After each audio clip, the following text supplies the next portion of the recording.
PC. Forward. On.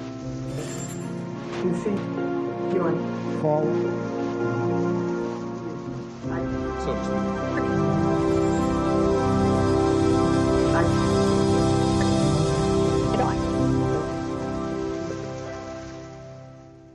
1992 was a year of kings. There was the LAPD beating of Rodney King, videotaped from an apartment balcony, and the hovering coverage of TV cameras and helicopters circling the city as the public rebelled. It was nearly 25 years after the assassination of Dr. Martin Luther King, and Bill Clinton, a child of the 60s, was campaigning to become commander-in-chief, a king among the contenders. Hold on just a minute. Here's Larry King. Hello? Then there was Larry King, who was anointed as the father of talk show democracy because TV viewers could phone his program and ask the candidates questions on the air. The viewer calls to King's show was seen as a seed of a future TV democracy in which citizens could vote for a candidate or pending legislation by picking up a special remote control and voting yes or no. Taking viewer calls on Larry King's show is TV evangelist Pat Robertson, whose organization, the Christian Coalition, seeks working control of the Republican Party by 1996. I'd like to ask Mr. Robertson two quick questions. One, what he thought about the Bush quail commercials. Were they effective? Should they have had more family values on them? Also, how can you say you want a party of inclusion when you're so blatantly anti-gay? Behind the scenes and off the air, Robertson's media advisor tells Robertson how to turn around or spin the caller's question. The one sentence, turn it around, go to the other issue. Remember, you're answering the questions. Okay. You can talk about anything you want to. Well, I am moved. I want a kinder and gentler nation. This Bush campaign phrase was written by spin doctor and speechwriter Peggy Noonan. Because America is so infused by media that we are all spinning in a way. We're embellishing our story. Embellishment is okay. There's what's not okay. Where does spin begin? The disingenuous part, the calculating. This isn't the whole truth part. If he tries to corner you on Buchanan, do the same thing. Slide off it. Go back to the inclusion. You got to expand the party, and you got to bring everybody together. You can't worry about the problems of 1992. You got to look ahead to '96. Focus on the future. So to speak. PC. Forward. So to speak. On. Anyone with a home satellite TV system, like the ones you see in bars or in people's yards, could have picked up Robertson and his spin doctor chatting off air. Dish owners are able to receive two types of TV. One is the regular TV programming you normally see on cable or the broadcast networks. Is that Helmstead still the next one? The other type of TV is the satellite feed, in this case the feed of George Bush and Larry King chatting during a commercial break. Kind of weird being seen around the world. Technology. It's amazing. I think Saddam Hussein is watching this very much.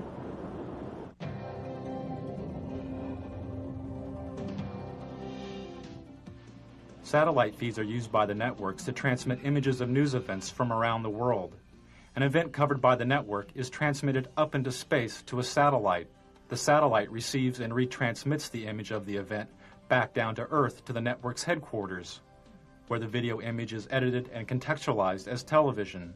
The home satellite dish owner can watch regular TV, or they can tune in the satellite feed and see the event before it has been packaged by the networks as television. In 1992, I bought a couple of satellite dishes and spent the entire year flipping through the channels looking for feeds. I'd lock onto a satellite and go channel by channel through its transmission, recording the feeds.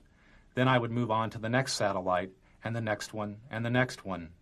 By the end of the year, I'd recorded more than 500 hours of feeds.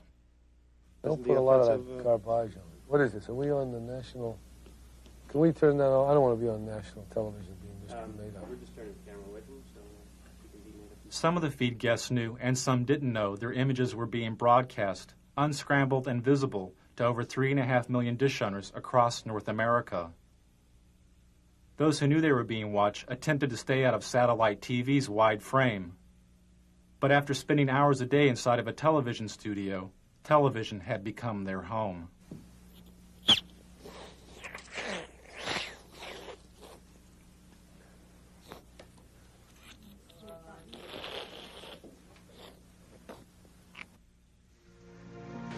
So to speak. PC. Forward. So to speak. PC. 1991 and 92 had been years of political extremes for George Bush. After the Gulf War in 1991, he had the highest approval rating of any president in modern history. But as the U.S. economy fell, so did Bush's ratings and his health. He and the First Lady Barbara Bush developed a thyroid condition known as Graves' disease. As Bush's ratings fell further, he decided to appear on Larry King's show. His appearance marked the first time a U.S. president had been on a call-in talk show in over 15 years. You feeling well, by the way? Yeah? Are you feeling well? Good. Lucky. Running still and played tennis yesterday. What is that disease you had? Crohn's, no, not Crohn's, just thyroid. I don't know what it's represented. What are they drug treated, right? They could take a drug every single morning, little blue thing, Synthroid or something. And it wasn't hard. It's what the thyroid does to make your heart fibrillate. But it's been very good. Now, I took Halcyon for a long time after my heart surgery. Are you often at it? I don't know that it's bad like it. It's the best sleeping pill in the world, but not daily. No, oh no. Okay. Now it's gotten such a bad rap. Halcyon had gotten such a bad rap that its product license in Britain was provisionally withdrawn. Some users of the drug complained of amnesia, anxiety, delusions, and hostility. When Bush started the election year, he was taking a sedative during a visit to Japan when he fainted and threw up on the Japanese prime minister. For Bush, the image of the event could have been devastating. News stories of Jimmy Carter's fainting created a symbol of a failed president. It haunted Carter throughout his campaign and helped Ronald Reagan reach the White House. The first minute of Bush's fainting episode and the reaction of the frightened dinner guest was not released by the networks and is not seen here. Only this footage after the initial fainting was made public. Newsweek magazine published a story about the event with photographs from the censored Bush fainting episode, but the photographs obscured the view of the president's face. All traces of Bush's nauseating performance would be cleaned up by the White House television crew. Even this mantle photo of Bush's face next to a white baby's blanket may have looked too much like his face in Barbara's white napkin in Japan.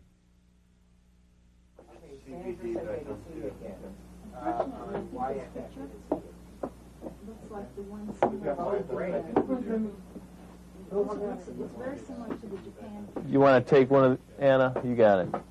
Do whatever you need to do. So to speak. PC. Forward. So to speak. PC. Forward. This is the White House television studio, the satellite TV hub, which the president used to make news. From the White House studio, Bush would go up on a satellite, give a 5-minute interview with a local news anchor, disconnect, hook up with another local news anchor, give an interview, disconnect, hook up with another one, and do this again and again and again. This type of satellite whistle-stop campaigning is called the satellite tour. This is a technician at the White House hooking up with TV stations in South Carolina and Florida for a satellite tour by Barbara Bush. Channel 4, do you read us in Washington? WYFF. Come in, come in. Remember that every single man, woman, and child in the state of South Carolina awakens to a freer, safer world because of George Bush. WIS, do you hear us in Washington? I would remind people that every single morning we all awaken to a safer, freer world because of George Bush. WCBD, do you hear us in Washington? And Nicole, I would remind you and the people of Florence that all of us awaken every single day to a freer, safer world because of George Bush. WCSC, do you read us in Washington? They themselves awaken every single day to a freer, safer world because of George Bush. Campaigning via the satellite tour allowed the candidates to cover long distances. But there was another major benefit. They could bypass the national TV networks. There was no need to feed through the TV network center and on to the local stations. The campaign was now the center and its own television network. This is great. I love these.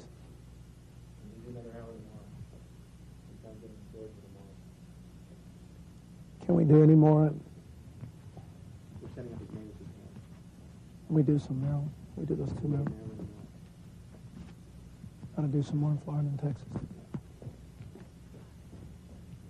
Have we done all of Colorado today? Yeah, we've got one more Today.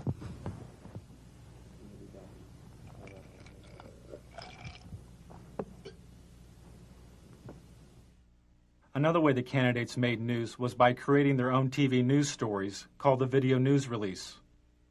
The video news release was given free of charge to local TV stations. Sent via satellite by the candidate, the video news release consisted of a campaign-produced TV news segment, complete with intro text for the local TV anchor to read, and a news story edited by the campaign. I feel I have the experience and leadership to take America in new directions. One new direction, Job Training 2000. Mr. Bush's plan to retrain blue-collar workers and the unemployed for new job opportunities. The country's 11 largest business organizations endorsed. Nearly all the major candidates placed a video news release on local television, and nearly half the local TV stations which aired the releases didn't report that they had been produced by the candidate. For instance, this story's reporter, Michael Caputo, wouldn't be identified as working for the Bush campaign. Primaries March 17th. In Washington, this is Michael Caputo reporting.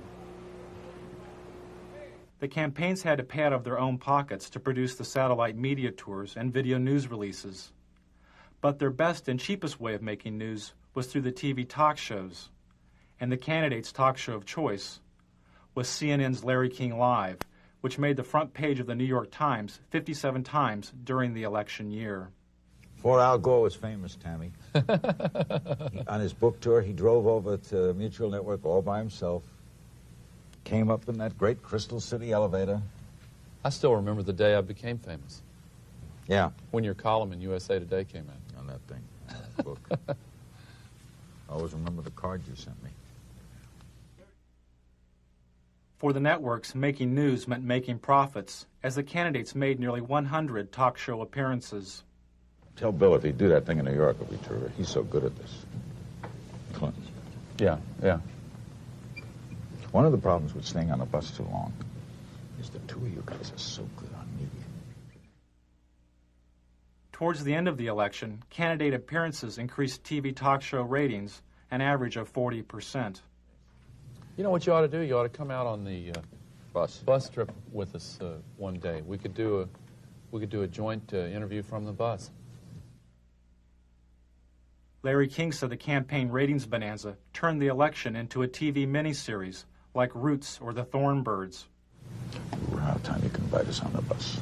Okay. We have plumb run out of time. Thanks for coming, Al. I'd like to invite you to come on the bus with us. 1992 was probably an historic first, as a major network's advertising revenues from its political coverage made more money than it cost to report the campaign. For CNN, the election was a watershed, as the network received its highest ratings since the Gulf War. But I want him to finish the thought here. That's the one break we have to hit live.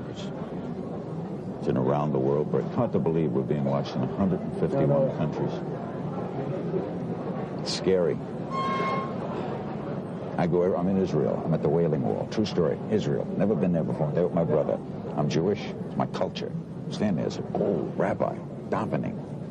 He's praying. Old, a religious Jewish man. He looks up at me and he says, "What's with Perot?" I swear to God, what's with Perot? In Israel. I love it. It's crazy. Ted Turner changed the world. He's a big fan of yours. Is he? He would serve you if you have to. You know what I mean? I'm really surprised. He's ready. What's he got left in life to gain? After you're elected, think about it. No dope. That's for sure. Great guy to work for, too.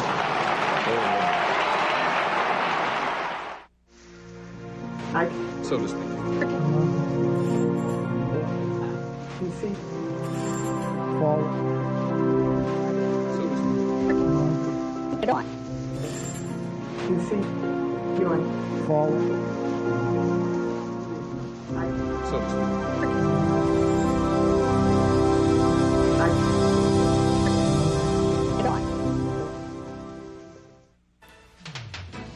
Amid continuing allegations of tabloid reports pointing to extramarital affairs, Arkansas Governor Bill Clinton is this noon campaigning across the South.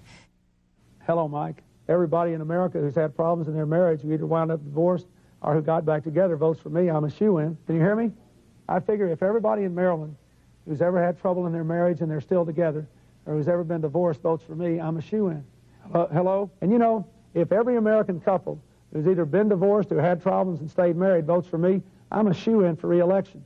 I think the American people are smarter than the pundits. Before Clinton was shooed into office, he had to compete against a host of other Democratic candidates. The media focused on 4 of these candidates, but Larry Agron was a 5th candidate the press did not report on. There's no makeup here? During the 1992 U.S. Conference of Mayors, the New York Times reported that, quote, dozens of mayors seem to agree on one thing. The single candidate who truly understands urban needs is Larry Agron, unquote. They promised to bring this stuff over. None of the networks mentioned Agron's presence at the convention. How about if I run over that Super Saver? One of Agron's staff had to run over to the Super Saver and buy some makeup because the network had broken its promise to provide it. This was typical of the media's treatment of Agron. When he appeared at this Democratic candidates forum, this Associated Press photo simply cropped Agron out of the frame.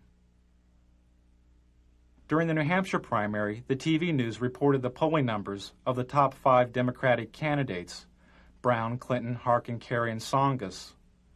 When Agron moved into a 3-way tie with Harkin and Brown with 2% of the vote, most of the TV news didn't mention Agron. The day Bill Clinton captured what may have been the most valuable airtime of the entire election, as he spoke to 50 million viewers about his alleged affair, was the same day that a poll showed Agron's support at 4%. He had passed Brown and was the 5th leading candidate. When ABC's Sunday Evening News reported this poll, they simply deleted Agron entirely by not reporting his candidacy. During the New Hampshire primary, Agron's only live commercial TV appearance was through this satellite feed to ABC's Nightline. But the Nightline program wasn't directly about the election. When Agron complained to news executives about his lack of coverage, he was told he had not earned the right to media exposure because he had not received enough media exposure. And on stage, the 5 major contenders for the Democratic presidential nomination. Although Agron was on the ballot in nearly half the country, he was barred from most televised debates, including this one sponsored by the League of Women Voters. He couldn't meet one of the League's main criteria, which was, quote, recognition by the national media as a candidate meriting media attention, unquote. Good evening and welcome to the Democratic presidential candidates debate on urban America.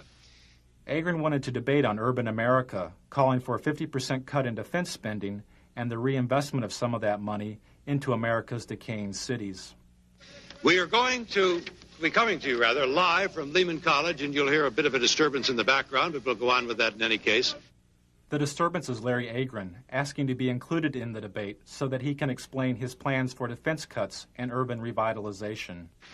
Transfer of President Ferdinand Ferrer, and Mr. President, I suggest you wait for just a moment till the man is quieted or chooses to quiet down.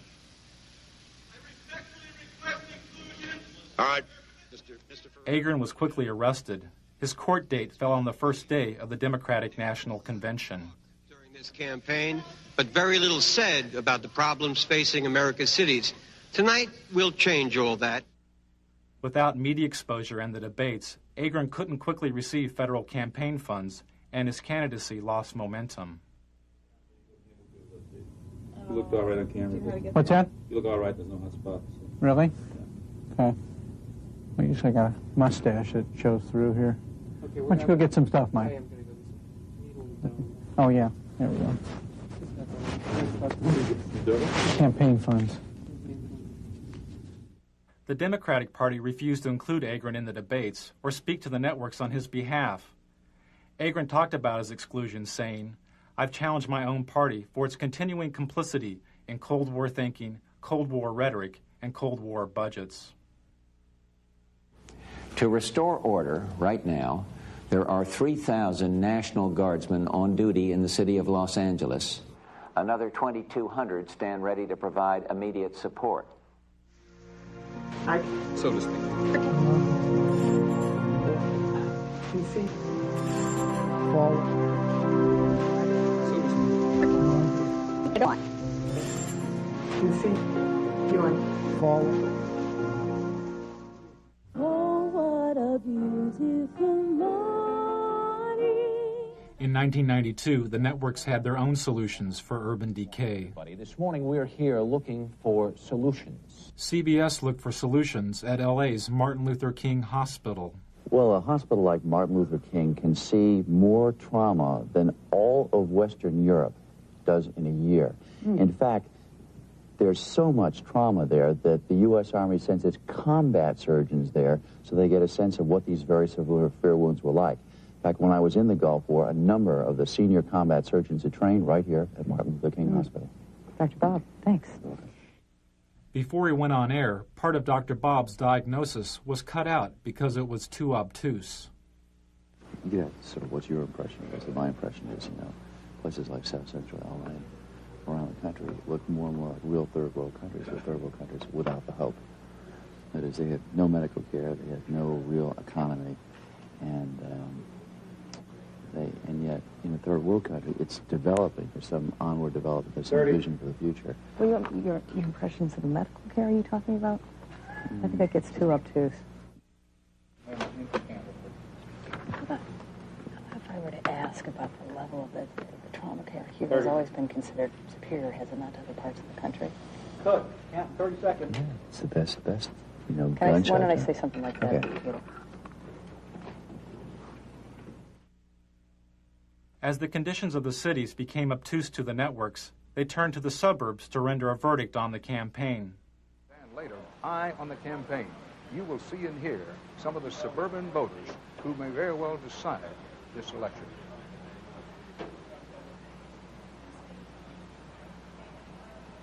Back now live from St. Louis. There is news far beyond this city tonight. In, what is this? In Hawaii. In Haiti. Oh, well, they all look alike. In Haiti, a huge explosion leveled a 3-story building in downtown Port-au-Prince. At least 15 Haitians were killed. Take a look at the roads leading into and out of Los Angeles. Lately, you see more taillights than headlights. A lot of people leaving this town for good. Where are they going? Anywhere else. Why? While the ethnically diverse cities were abandoned for the homogeneous suburbs, the networks created their own recipes for the melting pot. Make a note. Give it to Kathy, who may be the best at this. Since we're going to wish people a happy Rosh Hashanah, which is my idea and a good idea, just don't forget to check when Ramadan is. We have to wish all of our Muslim friends happy Ramadan.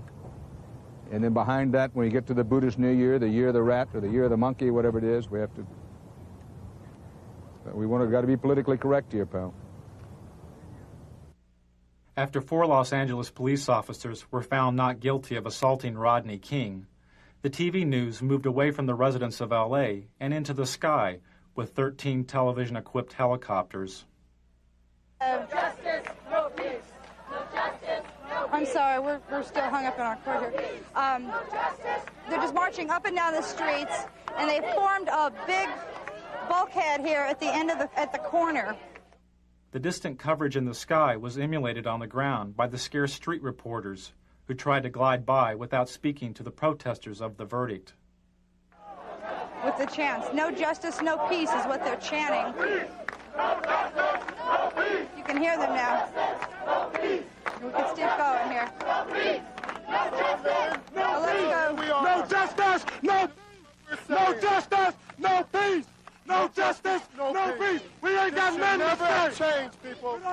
There should never been a change of venue. No justice. There should never been a change of venue. And as a result, this is what you have. This is what you have. There's not Crips down here. There's no Bloods down here. There's just concerned citizens down here that don't like the way the system is done. This is what we're talking about. Could you tell me, sir, could you tell me? Could you tell me? The police are closing in. They're trying to surround us. Okay, they're off. No justice. You did that, they cut us. Huh? They cut us when you did that. No justice, no peace. The voiceless scenes from South Central L.A., where nearly 50% of the children live in poverty, was contextualized by the $600,000 a year TV news anchors. As the looting goes on in a senseless fashion, people arguing for sanity on the one hand, simultaneous looting in a random fashion for things that people can't even use. 25 years ago, the media's coverage of the riots in the Watts area of Los Angeles was called racially divisive by the federally empowered Kerner Commission. The commission was formed in order to find the root causes of the urban violence of the late 1960s. It found that one cause was the massive economic collapse and poverty of the cities. The other was the media. The Kerner Commission found the media guilty of failing to communicate to all ethnic groups the complex and fundamental problems of race relations. This LA news anchor made these comments moments before reporting the verdict in the second LAPD beating trial of Rodney King. Okay, I'm standing by, ladies and gentlemen. We don't have shit to say. We don't have anything to do, but by God, the management of this company deems it necessary that I come on the air in the morning and shock the shit out of all of you. In just half an hour from now, the jury in the federal Rodney King beating trial will be back in session. The Kerner Commission said media's failure to communicate was caused in part by the media's shockingly backward hiring practices. Hardly any people of color worked as TV news directors, the people who set policy and make decisions. Television responded to the criticism by hiring cameramen, clerks, and makeup artists that were African American, Latino, and Asian American.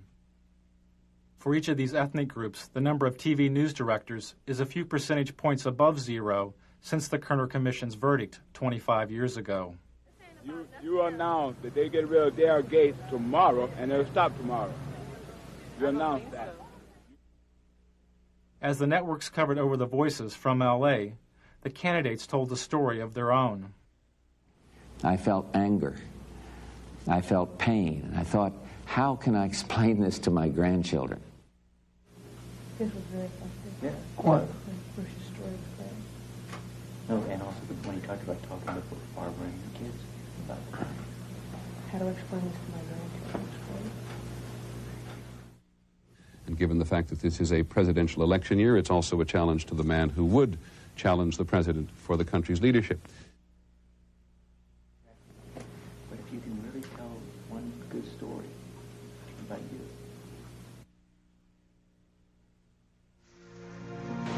So to speak.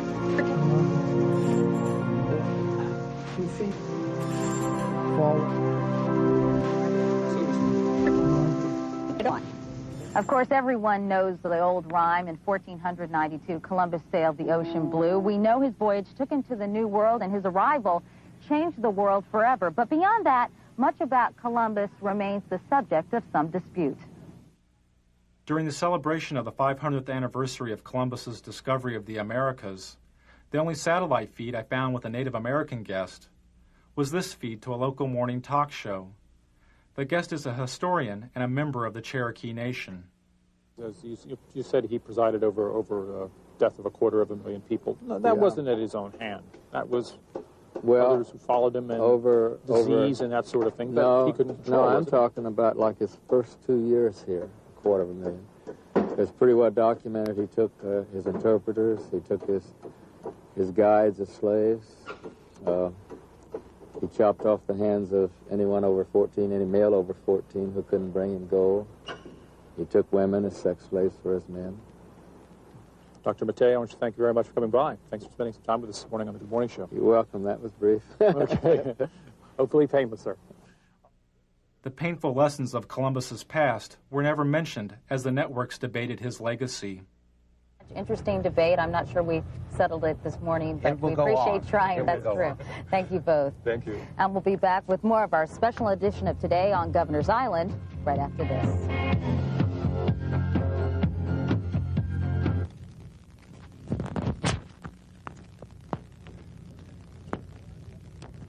What did he say that made any sense? Anything?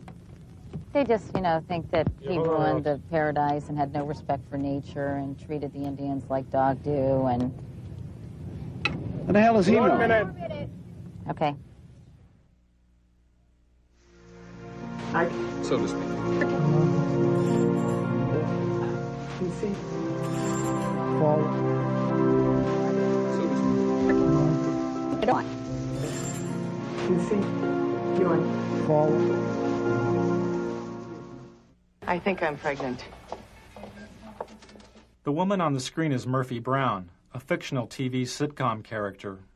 Doesn't help matters when primetime TV has Murphy Brown. He is talking about you. Legitimizes today's intelligent, highly paid...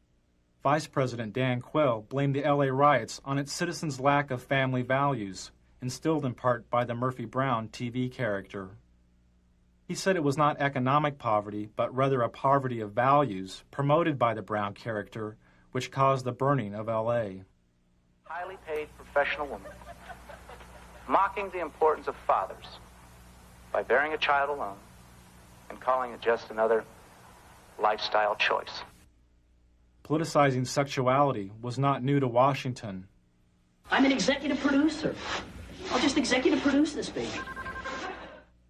Sexual politics helped Ronald Reagan reach the White House and gave birth to the new religious right.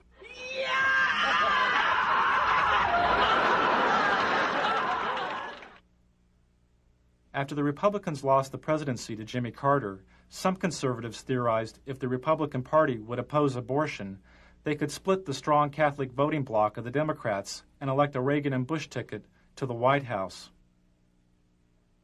As a senator, George Bush was against outlawing abortion. But as Reagan's vice presidential running mate, Bush changed his position and supported a ban on abortion.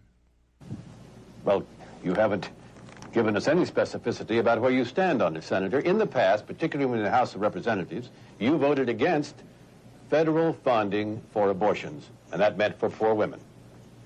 In some circumstances. Well, tell us the circumstances, please. All right. The circumstances debated have involved rape and incest and life, where the life of the mother is in jeopardy. As a congressman, Al Gore voted against using federal funds for abortion. But as a vice presidential candidate, he changed his position and supported using federal funds for abortion as part of the Clinton health care plan. That's what freedom is all about. That's what tolerance is all about. That's what our country stands for. Well, I'm still confused. I'll try one more time. When you voted against federal funding for abortions, except under the three circumstances you outlined, had your vote carried the day, you would have imposed your belief on poor women in this country. There was no and there is no national health insurance program today. We do not have the kind of comprehensive coverage. After the abortion questions, Gore's media advisor tells him how to turn around or spin the A question. But don't be afraid to turn the question. They ask about A. They say, listen, Sam, I want to talk about, you want to find out. I want to talk today about, and then I think shift him over. Okay. And the president of the Christian Broadcasting Network, Mr. Pat Robertson. The 1992 Republican National Platform called for a complete ban on abortion. Nearly 30% of the platform committee was controlled by the Christian Coalition and its president, Pat Robertson.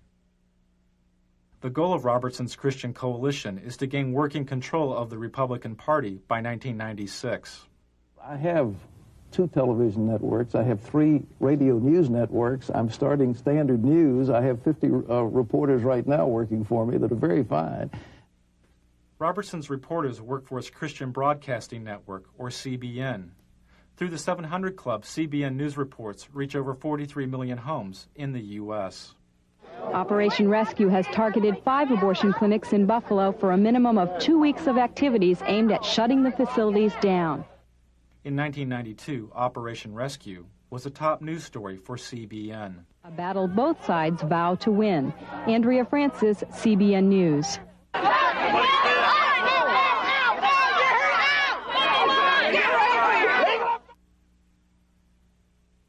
On the first day of the Republican National Convention, Operation Rescue broke through this line of clinic defenders and blockaded an abortion clinic near the convention site.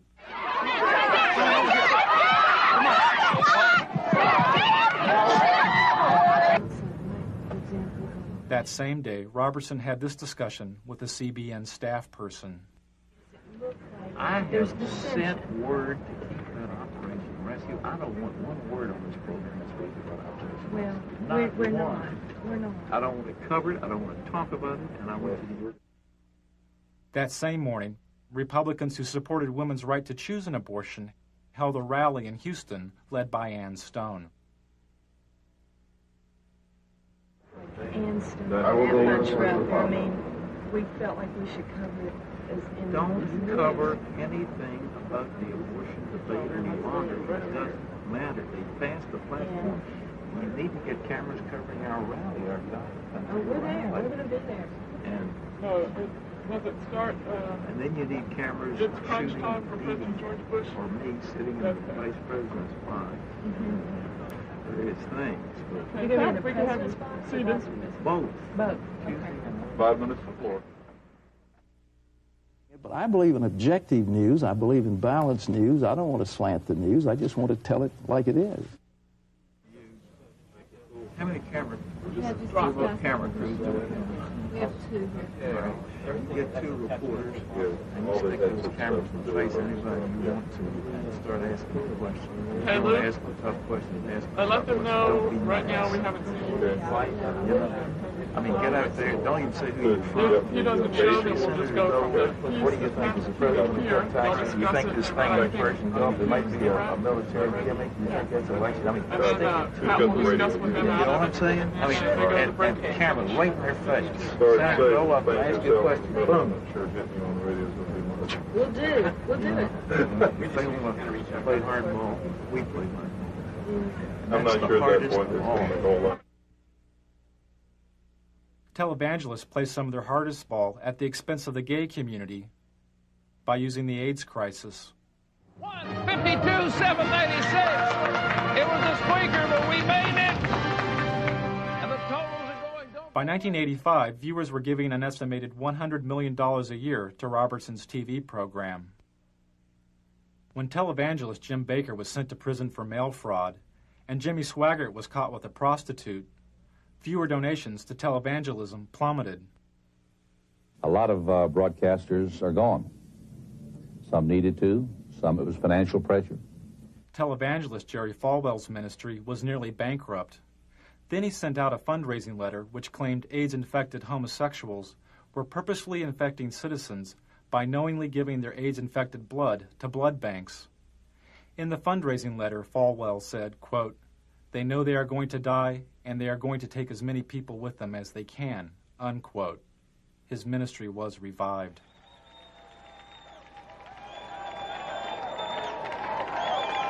"75 years ago, a plague descended upon the world and covered the nations of Eastern Europe like a dark cloud.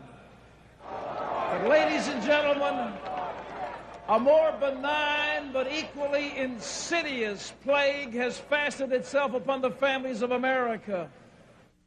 At the Republican National Convention, Robertson characterized communism and government bureaucracies as plagues, a thinly veiled reference to the AIDS crisis. Robertson supports the theory that gays have conspired with other supposedly subversive agents in order to undermine the nation. Ladies and gentlemen, the carrier of this plague is the Democrat Party. That Republican convention was one of the most hateful things. I'm a Republican, but I'll tell you what, Pat Robertson personally was one of the reasons why I voted against George Bush. Okay, now, Pat, he's saying you would not let a pro-choice person chair your party, or you would try to stop it. He just contradicted what I just said. I'm sitting here in this chair telling you something different, and he said I won't do. How does he know what I'll do? I think if he obviously didn't hear my speech at the convention, because it closed with a beautiful story of a lovely lady holding a little starving child in her arm, and it was a call for a better world and one nation under God. I can't see how anybody said that was hateful. I don't know where he's coming from, but there's something there that is not just on the surface, I think, because I didn't say the things he said I did. We'll be right back with Pat Robertson and Lynn Martin and more of your phone calls on Larry King Live, then Tina Sinatra. Don't go away.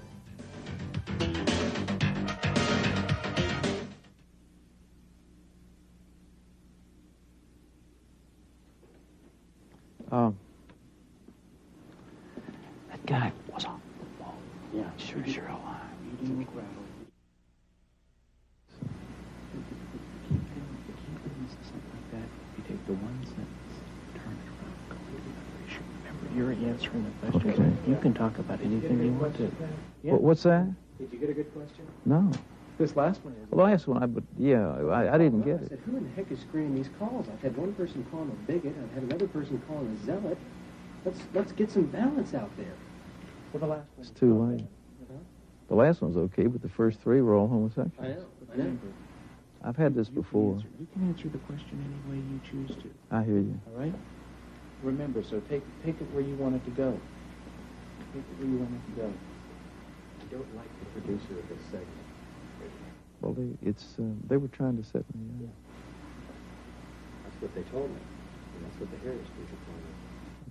Did they accomplish it, or have I come back on? No, I think you're fine.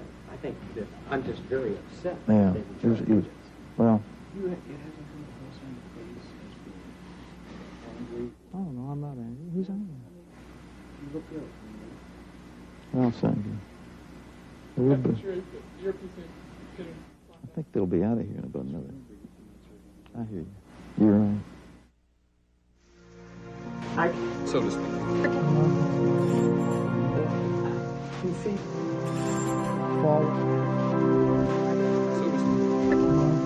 Get on. You see? You're According to research and polls on the 1992 election, the information source which Americans valued more than TV news and TV talk shows was the presidential debates. And this would mean that there would be 4 televised presidential debates, more than ever held in any presidential election. And if Governor Clinton is serious about debating, he will accept this challenge, and he will instruct his campaign officials to meet promptly with my campaign officials to work out the details directly between the parties. Let's get it on. Bill, baby, let's do it. Get it on, as we say. Let's get up there and get it on, side by side. Sunday night, Mr. Bush is going to go on Larry King Live. So what I think is, Larry King ought to have us both on there and let the American people call their questions in. That's what we ought to do. Then we get the best of both worlds, one moderator and millions of questioners. I think it would really be a great thing. So I've asked our people to contact Larry King and see if we can arrange it. I'm ready to go. Let's get it on. Hi, Tom, can you hear me? Yeah. They've just confirmed both sides. They're meeting at 8 o'clock tonight. Okay. I think it's at Mickey's office. Malik, Teeter, Darman will attend for the president, and they have turned down Larry King, so I've rewritten my live lead. After Bush turned down Larry King's show as the site of the first presidential debate, the debate over who would be moderator of the debates continued, as seen in these satellite feeds recorded over a 10-day period. Al looks great. You saw where he proposed you as the moderator of the debates. Who? What didn't we? I think we did. Yeah. When Hope so. well, when he was going, when the president was going to be on I'd the be show. happy to be it. That shocks me. I think I'd be a fair amount. You'd get a very fair. Yeah, I do too. I'm the fairest person, I think. I'll let you know. Right on.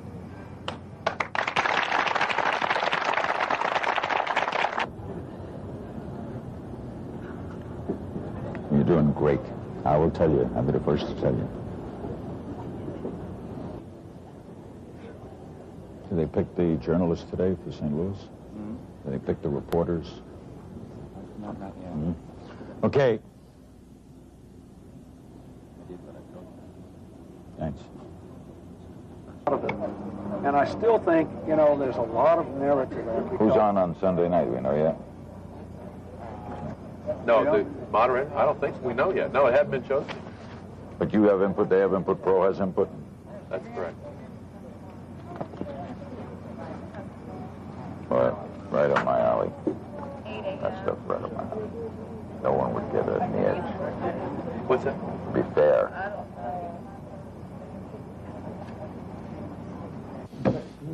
You'll sit best in the debates. Because you don't come with any baggage. You could elevate it. Every time we talk about something silly, you say, come on. What are we wasting time? To me, you sit very effective. You could have a great effect on this. Just let's go get it on. Get it on, so to speak. King was never chosen as the moderator of the debates. Good evening and welcome to the second of 3 presidential debates between the major candidates for President of the United States. So, President Bush, I think you said it earlier, let's get it on.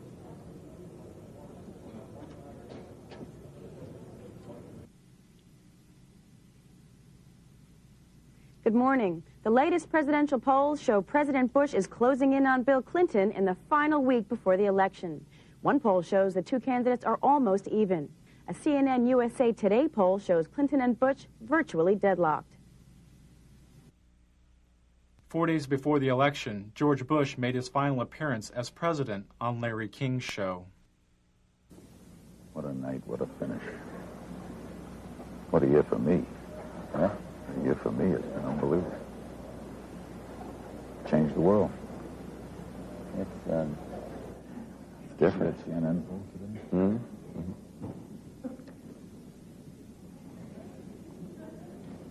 Unbelievable. Strangest year in the history of me. I hear you, Tom. Tell me about it. What? Tell me about it.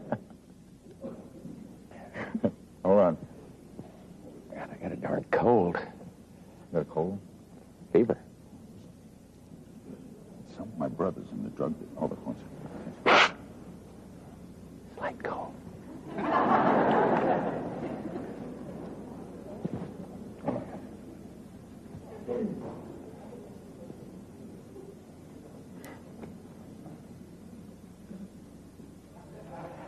Thanks, Patrick. Right ahead, a historic evening. 90-minute special, Larry King Live, with the President of the United States and your phone calls. It's next from Racine, Wisconsin. Don't go away.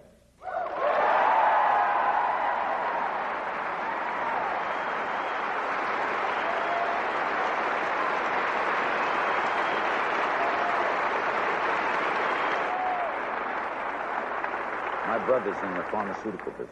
He says there's a new pill coming from Israel, better than Halcyon. You mean for sleeping or because just great?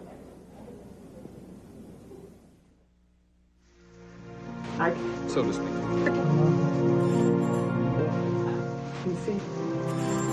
Forward. So to speak. Get on. You see? You're forward.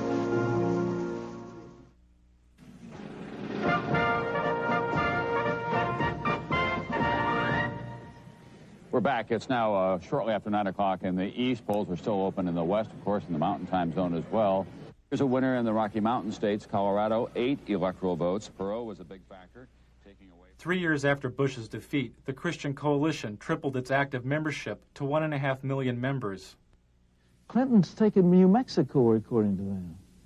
Its annual budget has more than doubled, and the coalition holds virtual veto power over the Republican nominee for president in 1996. Rhode Island. Delaware. Mr. Roberts, would you like to reorganize the Republican Party around the Christian tenets that you hold so dear? I would like to see a winning coalition like Ronald Reagan had. I think we've got to get economic conservatives together with social conservatives and some who are foreign policy advocates of the foreign policy initiatives that we've seen very successfully over the last 10 or 12 years, and to put together that coalition. And I think that the last thing we need is recrimination and finger pointing and that sort of thing. It's good. The Republican Party will probably have a splendid opportunity if we have some economic collapse in the next 2 or 3 years to come back strong in '96. Pat Robertson, thank you very much. Thanks. Frank Gumble? Tom, that's the closest we've seen to the start of what might be a round of finger pointing. How much of it do you think we are going to see? Well, I think that the Pat Robertson movement, and he's not the only one who's involved in it, is very important and to some Republicans a little terrifying right now because they're very well organized. He says we're very important and very well organized in county by county. Yes, the new religious right.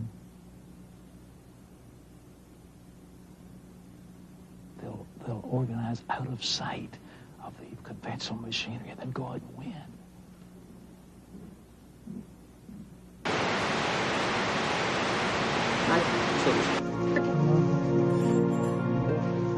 PC. Forward.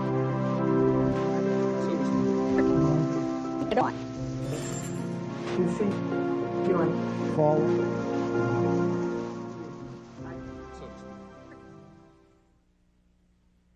It was reported after the election that the Clinton White House uses the Department of Defense to intercept satellite TV feeds on a regular basis. This monitoring practice started during the 1992 election, as Al Gore's wife, Tipper, found out during the campaign. Everyone's watching on Little Rock. Okay. They're watching these satellite feeds? Oh, yeah, we can, you know, that we pull it whenever any of you all do a satellite tour, they pull it down on Little Rock on all the monitors and the whole headquarters. Just the actual interviews, not this part. The Clinton campaign also intercepted the satellite feeds of the TV network news. Clinton strategists would watch the network's satellite feed of a network news story about Clinton. This would give the strategists the ability to respond to the story before it ever aired on regular network television. Clearly this goal is almost within reach. Clinton's trying to lift his sights beyond the attack politics. 4 years. Feeling that his goal is almost within reach, Clinton is now trying to lift his sights beyond the attack politics of the campaign. Clinton also monitored the satellite feeds of his opponents. According to the American Journalism Review, the Clinton campaign intercepted the satellite feed of a Bush commercial 36 hours before the commercial aired on network television. But here's what Clinton economics could mean to you. $1,088 more in taxes. $2,072 more in taxes. By intercepting the feed, Clinton strategists had the ability to respond to Bush's ad before the ad had ever aired. 4 years ago, he asked you to believe him. Read my lips. Now he's asking you to believe his attacks against Bill Clinton. I need to get the big banner on the PVC. I need to use it as a tool to flush out the Bush Quail sign, say abortion, right in the corner there, and you're talking. This is a satellite feed of a Clinton rally. The person you just heard speaking was probably one of Clinton's security team standing near an open microphone on the stage. The instructions he was giving may have come from Clinton's staff in Little Rock, which regularly monitored the feeds of Clinton's rallies. Don't point. I know. There's somebody who ripped that Dodger sign out of the pizza. Somebody's going to go in there that we caught this? Yeah. They're going to get a fist fight through it. That abortion is going to kill us too. We can't block everything. Little Rock would watch the satellite feed of the Clinton camera slowly panning the audience like a surveillance camera. If they saw a protester at the public event, Little Rock could call the rally site to alert security. But whenever we do a live satellite feed of like a big rally or something, there was a really very interesting instance. The Buffalo rally, there were some protesters. And Little Rock saw it where the advanced people couldn't because they were backstage.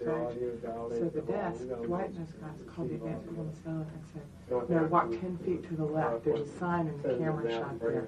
Edge that guy over. I mean, so it's like Little Rock directed Buffalo and watched it dismantle on television. They watched the dismantling of a problem.